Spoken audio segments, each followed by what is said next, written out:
This series of short videos is sponsored by the Kentucky Rifle Foundation to share the knowledge and research of select Kentucky Rifle Association members. I'm Shelby Gallein out of Fort Wayne, Indiana, and I'm here today to talk about the fine guns made down in the state of Kentucky. I've been chasing these guns for about 45 years now. I was very fortunate. The very first rifle I picked up back in 1981 was an extremely good Bardstown run. I didn't know how good it was at the time, but it started me researching them. It took a couple of years, published a major article in the Filson Club down in Louisville on it, and that got me hooked on these guns for the rest of my life. So it's been about 45 years of having a lot of fun with these. Kentucky basically has 9 schools of gun making. I've had the privilege of identifying those schools through all the research I've done on them over about 30 years before I published the first time. And what I'd like to do is just kind of very quickly go through the schools and just point out a couple of key features so if people see those guns, they might be able to recognize them. First gun we have here was by everybody says premier gunmaker, but at least the best known gunmaker out of Louisville. He started in there about 1822 and his name was Moses Dixon. Very wealthy guy. He turned his gunsmithing business into a large hardware store and he started importing guns later on in the 1840s and 50s. So a lot of his later stuff is sometimes imported. This is one of his earliest rifles. I wanted to bring it in because it's got his early patchbox, which was the first patchbox style used down in Louisville, Kentucky. One thing to keep in mind, this gun has been clipped a couple of inches on the barrel length, but it's distinctive when you look at the patchbox because of all of the Kentucky patchboxes. This is the only box mounted with about 25 or 30 little brass nails. No other boxes in Kentucky are mounted with a little brass nails, so his early guns were distinctive with that. And without going into a lot of detail, I would also say if you get a shot of it, there's a little, what I call it, with a ball with a point on the finial, usually marks guns made from Louisville on up the Ohio River. So if you see that little detail right in there on the gun, he may not have made it, but it was made by somebody along the Ohio River on the Kentucky side usually. He made very nice guns. They're not elaborate guns, no cheek star, no thumb piece, but he was still known as the best quality guns in Louisville for a lot of years down there.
Since we opened with a Louisville school, I thought we'd go on up the river. The second school of importance in Kentucky is the Ohio River School. And those are the port towns that go on up north of Louisville and then the smaller port towns that go south of Louisville. I lumped them into one school because there's not that many gun makers there. There's just one thing to keep in mind. Louisville had the falls of the Ohio there that stopped traffic for years and years till they built a canal.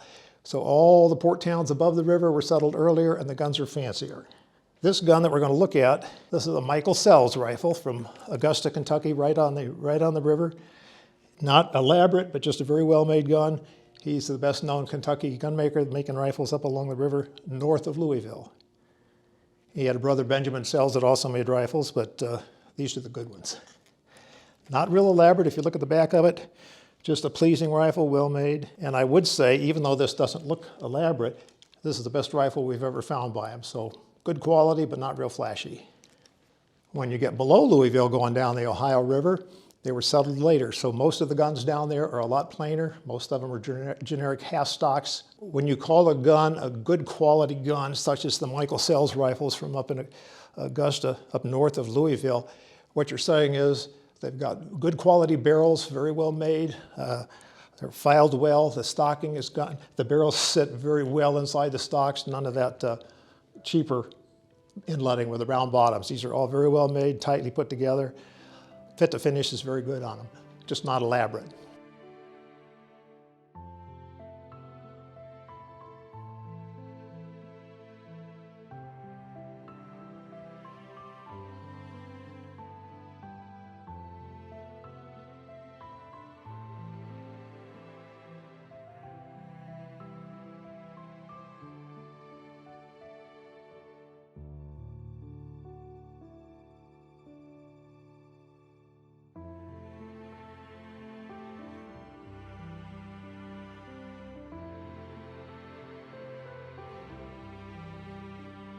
In Breckinridge County, which is part of the lower river, there was a couple of gun makers in there, a father-son. I brought this one in just to show. Most of the guns are plain, real plain Janes. But there was a Sanford Poole, the younger, the two Poole gun makers, and he and a couple of his friends down there in Breckinridge County made these German silver-mounted guns. Their roots were out of the Carolinas, so it doesn't really look like a Carolina rifle, but it was just neat that down there where the guns were plain, a couple of makers decided to decorate them a bit. You can just see they did a nice job, all German silver, it's not coined silver. This gun would probably date around 1845 or something like that, so, but still very well decorated in an area that didn't decorate guns.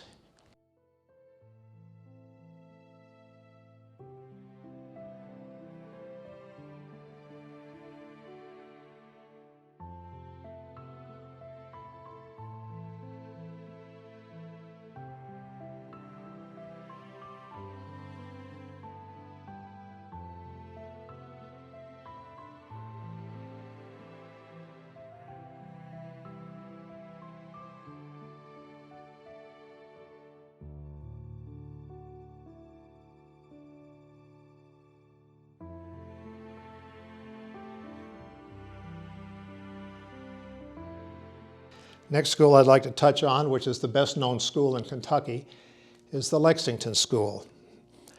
And it was settled, the first gun makers we know of were the Bryan family, about 1789 they came in, something like that.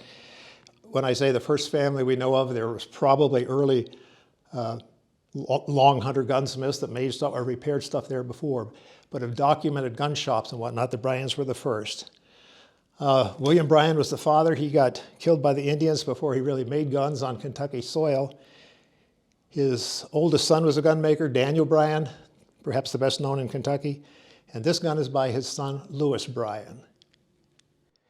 If you look at the patch box, that's the iconic Lexington patch box that when everybody that studies Kentucky gun making thinks of Kentucky, that's the patch box they think of. One of the reasons that's so unique, of all of the places that I'm aware of in Kentucky and elsewhere, that's really the only solid cast brass patch box. All the rest are sheet brass with a surface hinge. These were cast, there's the tabs underneath with a pin that allows the lid to swivel on it. But these are solid cast brass.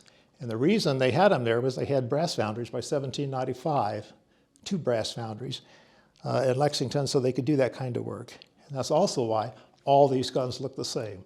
Patch boxes, butt plates on them, the trigger guard with a heavy spur, 2 flats on the bow. They're virtually all identical, except for the silver worker where you can kind of tell them apart.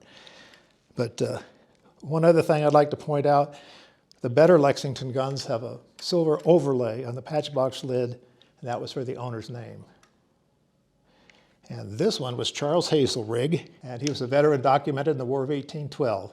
He was at Fort Meigs, and then he went on up with General Harrison when they moved on up to the Battle of Thames in Canada. And supposedly this gun went up there with him. And it has a surviving bag and horn, but they didn't look much like Kentucky, so I didn't bring them.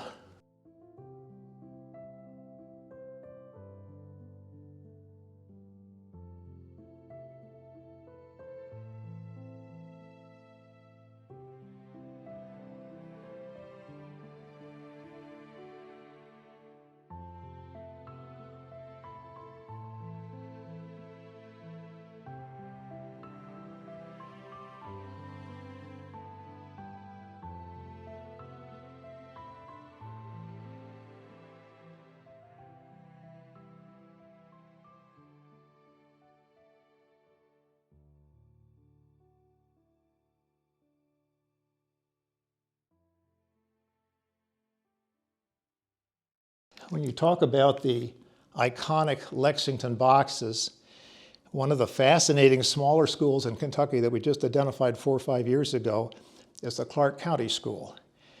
This is actually a subset of the Lexington School. Here's little chunks of 3 counties in there where the gunmakers made guns that look very much like this. The stock, the silverwork and everything is virtually a Lexington rifle, the molding lines. But you notice the patch box is different on it. And these are sheet brass patch boxes. The style came into Kentucky. It was started by the Sheets family in Virginia and West Virginia, Shepherdstown, West Virginia.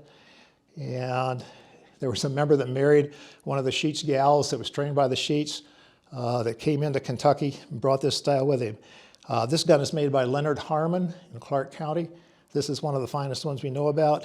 This one has a full pedigree back to the War of 1812. When the very first buyer bought it down there, who was a medical doctor, he signed up, and I think he had the rifle made to carry, even though he was a doctor in the service, so he looked a little classier than the rest of the guys. A very fine rifle. But again, this is a sheet brass patch box, slightly different style. Everything else is a Lexington rifle. But the patch boxes are so significant in determining schools that we've broken that off as its own little school of about 8 or 10 makers.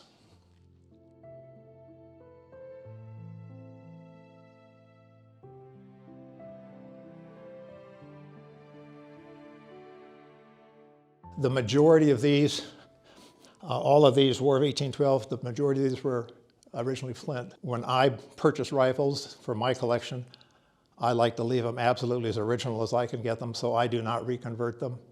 I bought some rifles that are reconverted. Most of these, there's a few on here of the later ones, and I'll mention that were original percussions, but all the ones we've seen so far have been original flints, 1815, 1820 back in there. For myself, and a lot of the people really in the know on Kentucky guns, the Bardstown guns are the finest guns. This is a signed Riser and Weller out of Bardstown, very fine gun. That school was started by Jacob Riser, came out of Cumberland, Maryland. A few of the details, especially the side leaves on the patch box, you'll see on the Cumberland, Maryland guns. They always brought parts with them from where they were from, and then they modified them a little bit so they could call them their own. But there's Maryland influences in this gun. But they made very, very distinctive patch boxes on the finial and everything up here. He had a partner, David Weller. They worked together for a lot of years in Bardstown, and this is one that they both signed. This gun has been reconverted. This was a percussion when it was found, and it was reconverted before I got it. And you probably can't see on there, these had a little more silver. This one is not a heavily inlaid one. There's always a cheek star. There's always a thumb piece for the owner's initials on it.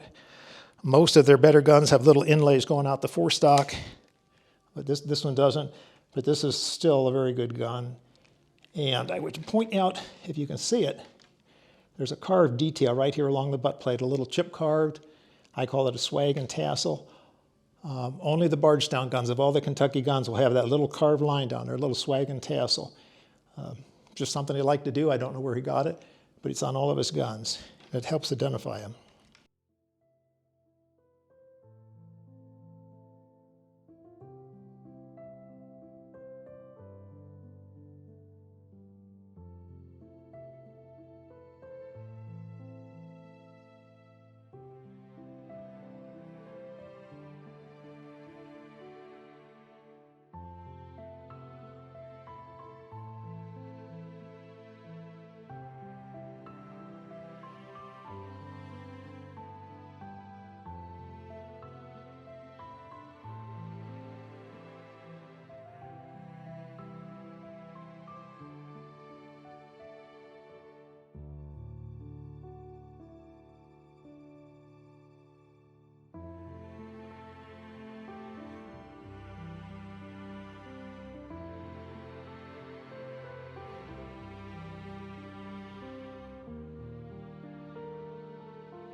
This one kind of follows up on the Bardstown guns. This is a Samuel Mathis rifle from out west in what I call the Barons School. As you go out into the western part of Kentucky, there was a lot of prairie. It was still rolling from Mammoth Cave on out. It was called the Barrens because the settlers believed the Indians came in and burnt the grass off every year to keep the large animals, the buffalo and the elk and the deer in there for hunting purposes. And the guns are made out of there. Samuel Mathis was trained in Bardstown, but he went on out there and worked and was one of the better gun makers. What defines the rifles is the fact they were out in the boondocks. There's no silver on them. There's no molding lines on them. There's no patch box, no thumb piece on them. They're very well constructed guns, but absolutely no decoration. And it's one of the largest schools we have. It covers, I don't recall, somewhere around 12 to 13 counties out there. And even though the guns look a little bit different from the top down to the bottom, they get a little more of a Tennessee appearance as they get close to the Tennessee line. When you pick them up, if you see a gun with no artwork whatsoever, that's probably where it came from out there. The settle rifles are probably the best known in Kentucky, family name-wise, and they were built out there. All of the settles, they are, in my opinion, very plain Jane rifles. They have very little going for them, but if you talk to anybody in Kentucky, everybody will tell you that they were the most accurate rifle ever built. What they won't tell you is, when you had shooting contests out there, they were the only rifle used in the shooting contests, so it's not to help their number of wins.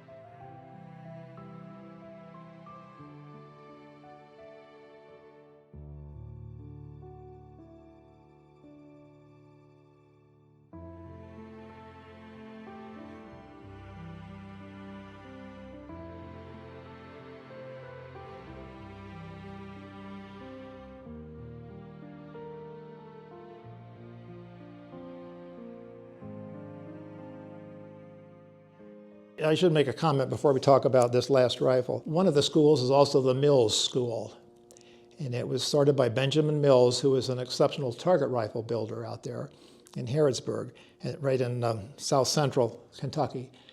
His rifles were so fine they actually shipped them back to the target shooters in New England. They shipped them out to the West Coast. We have a couple of shipping crates that show the addresses from his shop going to those places, so we know that he was well enough known that people were buying them across the country. A lot of people think they're the most accurate rifles made. I did not bring one of those in here because they look like a more modern target rifle.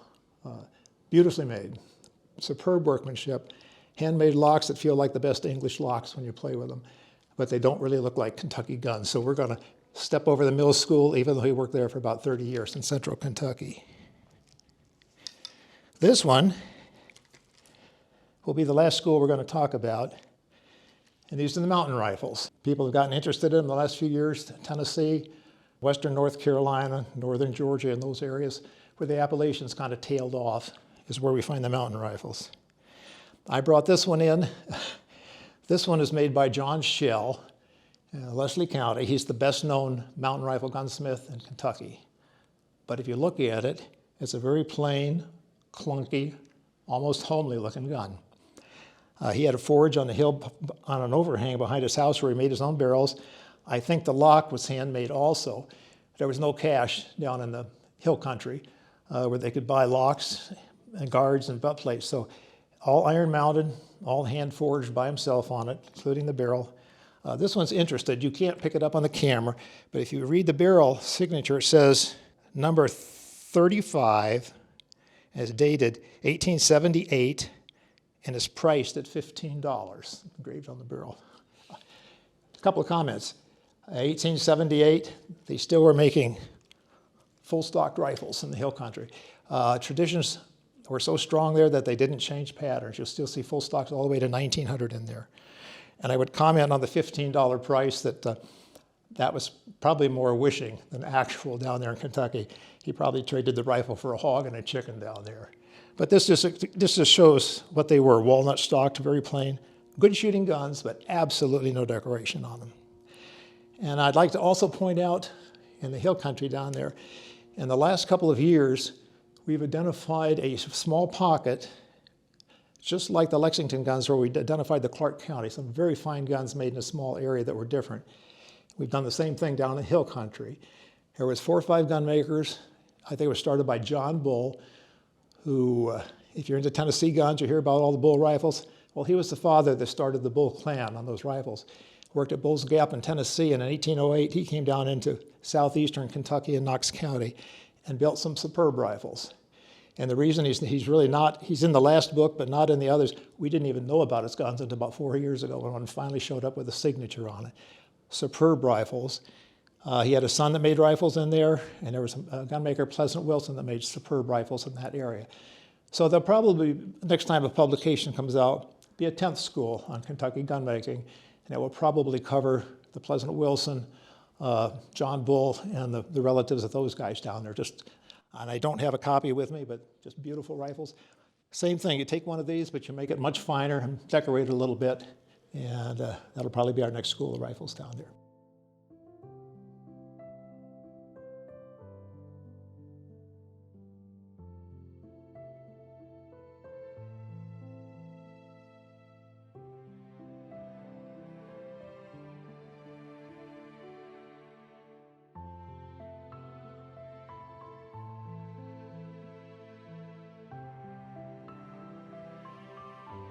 And I have one other thing I'd like to point out on Kentucky. This I find fascinating. I brought in 3 interesting pistols, all made in Kentucky. Always keep in mind that the farther you go west on states, where there was more action on the frontier, there was a lot fewer pistols. You needed rifles to survive and for food. Pistols were a lot more for self-protection, so they were built a lot more back in the higher populated areas, where you would see these are the states with bigger populations. So pistols are pretty rare in Kentucky. Fortunately, I have a few of the good ones. I brought these in. This little pistol was made by Jacob Reiser in Bardstown. It's one of the finest pistols ever made in Kentucky. And I just thought it'd be a fascinating example. A couple of details on it. If you can see the back strap, it says John W. Hundley on it in Reiser's engraving on the back strap. The strap is original to the gun. You can tell the way it fits up here and the way it fits down here with the butt cap. So that was on the gun when it was built. John W. Hundley was one of the most infamous slave traders out of Louisville. When you talk about moving people down to Natchez or where it was really bad, it was almost the end of your life when they moved him down there. But he was one of those people that did that and made a lot of money. Had a pair of these. The other one hasn't shown up. This is number 2. And it's fascinating. It's got a belt hook or a sash hook on the back. A lot of the Kentucky pistols I've seen have sash hooks on them. So I don't know, they stuck them somewhere to hang them where they had belts or sashes. But for a very fine pistol, it's interesting to see a sash hook out in the middle of the nowhere, basically. Usually you see these a little closer to the coast. I brought 2 more here. These are underhammers. Let me hold them this way so you can see the actions on them. These are underhammer pistols where the hammer's underneath. They were the cheapest pistol you could make. There's almost no moving parts in them. You just have a trigger, a hammer, and a spring in there. Back in those days, locks were expensive. A gunsmith built these by himself. And these are fascinating. If you look at them, both of these have belt hooks on the back here. And both of these are from Kentucky. It's just, not all of them down there have belt hooks, but a lot of them do.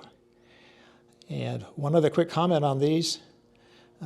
This one was made on the Ohio River by an Andrew Jones. It is fascinating. This is what they call the double action, where there's no finger grip to pull it down. You actually pull it back, stick the cap on there, and you stick it in your boot or your belt, and it's ready to fire. You pull the trigger, and it pulls it down and trips it, so it's a much faster gun. Beautifully built little underhammer. Augusta, Kentucky, I should have said. Very fine maker down there, Jones. You go farther inland, this is Harrison County, clunkier gun. It's still curly maple stocked, but here you see the traditional hammer on it where you pull it down with your finger to cock it and hook it on the trigger. That's a traditional underhammer, like the zillions of them that were made back east, and like most of them that you see. And that's a Kentucky gun. This one is made farther inland, and they're away from the river. But I've seen several from the river, and they're the really fine double-action underhammers up there. Much better made than this. But this one's nice because it's got the full signature on the barrel, so it's just a cute little gun. Most people don't like underhammers, but it's part of Kentucky's tradition. And somebody always made them because they were cheap. So I thought I'd bring a couple in just to show you. That kind of wraps it up unless you got questions. Is there any overarching theme for the schools in Kentucky? There's a lot of variety here, but is there anything that you would kind of put them under the umbrella of? When you look for a Kentucky gun, first thing to look for is slenderness. A lot of the Eastern rifles are a little bit heavier, especially the four stocks. And you want a nice long barrel. Kentucky barrels usually average about 2 to 3 inches longer than Eastern rifles. Everybody will say, well, that's because the powder was less consistent. You needed a longer barrel to burn it. Well, that's probably not true. It was more traditional out there. They just love that look of a big, long barrel. Like that's what Daniel Boone carried or Simon Kenton. And they kept long barrels well up into the 1850s and 60s when other states were quite a bit shorter. So you look for a slender four stock, very long, longer than normal barrel. They catch your eye very quickly when you see a longer barrel gun for that date. And the other thing is the vast majority of them have very straight comb lines. If you take a look at any of these, you notice the comb is straight and the toe line is straight. It's what you call a triangular butt. And Kentucky just loved triangular butts. A lot of the Eastern guns, you get the Roman nose or the slightly rounded noses on them. And Kentucky liked those real clean, sharp lines on them, which in my mind is one of the things that makes them very attractive. And you had makers coming down the river from the north, a few from Pennsylvania that probably had a Lancaster influence on them, but it was primarily a North Carolina influence where they came out from North Carolina, a lot of the gun makers, and they have those real slim, lean guns in North Carolina with the really straight lines on them. But longer than normal barrels, more slender four stocks than normal, and very straight lines on the butt. There's 5,000 other details I could touch on, but they're all in the books. If you really want to learn more than you ever wanted to know about gun making in early Kentucky, from the very first rifles from about 1788 when they have the first documented civilian gun maker with a shop in Kentucky, all the way up through about 1900, there's about 40 years of research in these books. I started researching them in 1983, and the first publications on the first two books came out in 2012. And during that time, we identified, and I'm going to use the term we because I had lots of help from people in Kentucky. The large genealogical library in Fort Wayne, Indiana is superb. Everybody helps you on these projects, KRA members. But we were able to find over 1,100 muzzle-loading era gun makers working down there, and we identified 7 schools at that time in Kentucky. So the first volume goes highly detailed pictures of all the different rifles and the different schools, much more than what we've covered here today. And then the second one is the biographies, which has about 1,100 backgrounds. The better makers where we have more, there's substantial information. Sometimes all you get is a tweak in the census or something like that. But if you find one and you got a date, you keep it anyway. After we put these out, it was interesting how many fine guns they pulled out. Even people that I knew that hadn't shared with me when they got the books would say, hey, I got a really nice one. But we found some beautiful rifles after that. We identified the new Clark County School from people bringing rifles forward we hadn't seen before. And that information, we put that in this last volume here, and the only reason I pick it up, this one has full color photography in it. Beautiful detailed photography in it. The others are black and white, the earlier ones. But we wanted to do all of the best guns that we had in color. So we got fine photography in here, high details on it. We were able to find about another 240 or 50 gun makers we'd missed before.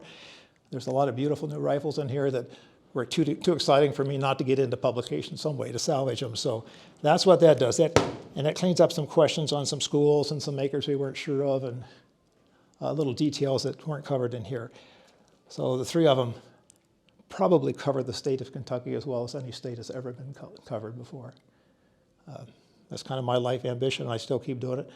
I've got another 45 or 50 pages for volume 4 that will never come out.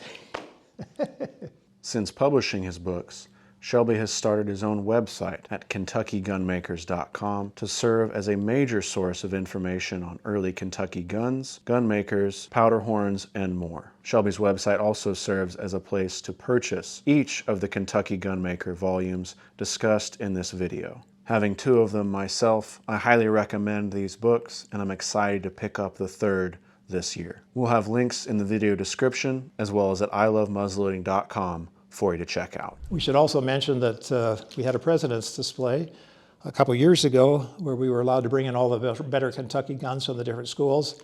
And the Kentucky Rifle Foundation has superb photography of those guns, more views even than in some of my books. They've taken more angles and views on some of the guns. Flash drive is superb on there. If you're looking for images of guns, dimensions on guns and whatnot, that's a valuable little tool to have. We've mentioned that in the last few years, since last 10 years since the first book's come out, we've identified a couple of new schools. And there's one more new school that's a little bit subjective on my part, but I wanted to show one more rifle. Way down in southeastern Kentucky, right on the border of Tennessee, Sumter County, right above Nashville, where the Cumberland River bends up, it actually crosses into Kentucky. And along the Cumberland River watershed, there were some superb rifles made down in Tennessee. And it comes up and just touches Kentucky. And I always thought for 40 years, there must have been a couple of decent rifles made in Kentucky. And a couple years ago, we found one. This rifle is signed with the first full name, William Kelsey. And William Kelsey was a gunsmith working way down on the Tennessee line in Wayne County, Kentucky. We know he was in there in 1818 because he got married down there, and we have the marriage document. And he was a pretty young guy at that time. He was only like 20 or 21 when he got married. Most gunsmiths had to be 21 or older to get married. This gun has been looked at by a lot of people. Most people think that this gun probably dates around 1795. When you look at it, it's a little heavier. If you look at the butt, it's a little wider. You can see the butt plate's a little wider on it. It looks like an earlier gun, and it may be an earlier gun. It may not be the William Kelsey. But I have put the New Cumberland School in the last volume of the book because I've done extensive research in the genealogy library that I have in Fort Wayne, and we can't find any other William Kelsey name in that large family in that area that was a blacksmith, a mechanic, or a gunsmith. He is the only one we have documented for that. And he spelled his last name with an A, Kelsey, where most of the family members spelled it Kelsey with an EY on the end, and this is spelled with an AY. So this gun looks a little earlier than when he was working. We don't fully explain that, but this one still represents a new school down in there in the corner, and hopefully we'll find another gun. There's been one more gun signed, but it's very plain, no patch box on it, nothing. Same signature, William Kelsey, so we know he built a couple guns, and we think it's from Wayne County, Kentucky, but we're still working on that school, but we think we got a new school down there. And if you want to look at the back, it's another not highly elaborate, but you can see there, you probably can't see on there, but there's very nice incised work on it. Just a very well-made gun. Little incised carving up in here, incised carving around the patch box. But a very simple patch box. And actually, if you go in close and look, you can tell the patch box, the cutout was slightly crude. They didn't file it quite as smooth as they would have in a bigger town or bigger city. But still a superb gun for way down in the southern end of Kentucky. There is a Cumberland, the New Cumberland School. This is a representative example, and hopefully we'll have a few more in a few years. Any lasting thoughts you'd like to leave with the viewers? Well, I get asked a lot because I'm from Indiana, grew up in Indiana, and I say this tongue-in-cheek. You know, I was not impressed with Indiana guns as a kid. And I stumbled on a beautiful Kentucky gun. I was very fortunate in 1981 that got me started on this. But if you love the history of the states and why the guns were made and who made them and how they come into the states, and you really dig into the backgrounds on them, not just the guns themselves, but behind them, Kentucky has a much earlier history. It's the first documented state west of the Appalachians where we know we had a civilian gunmaker making guns in 1782 down there. It's very hard for the other states to say that. Tennessee will say, yeah, we got some down there. Show me a dated one. But there were some in Tennessee, but Kentucky by far, from the people coming down the Ohio River, and then when Boone cut the trail, the Wilderness Trail through there, and they could come in for Virginia and the Carolinas over there, we had a lot of early gun makers. It was a thriving industry. You know, by Yeah, 1795, 1790, Lexington was building lots of guns. Bardstown was building lots of guns, very fine guns. It was a fascinating state that was ahead of all the other states west of the Appalachians on building guns. And I got into it, got hooked on it, and just love them. So it's the best state out there. Thank you very much. Yeah, thank you. For more resources on collecting, research, high-quality photographs, and more, visit the KentuckyRifleFoundation.org. And to get a taste of what the Kentucky Rifle Foundation offers, visit their Facebook page under Kentucky Rifle Foundation for weekly posts and updates of fantastic original long rifles. I'd like to extend a special thank you to the Kentucky Rifle Foundation for sponsoring this short series of videos. I'd also like to thank Shelby for sharing his passion, his knowledge, and his commitment to the Kentucky rifle for the education of current and future generations. I was watching all this.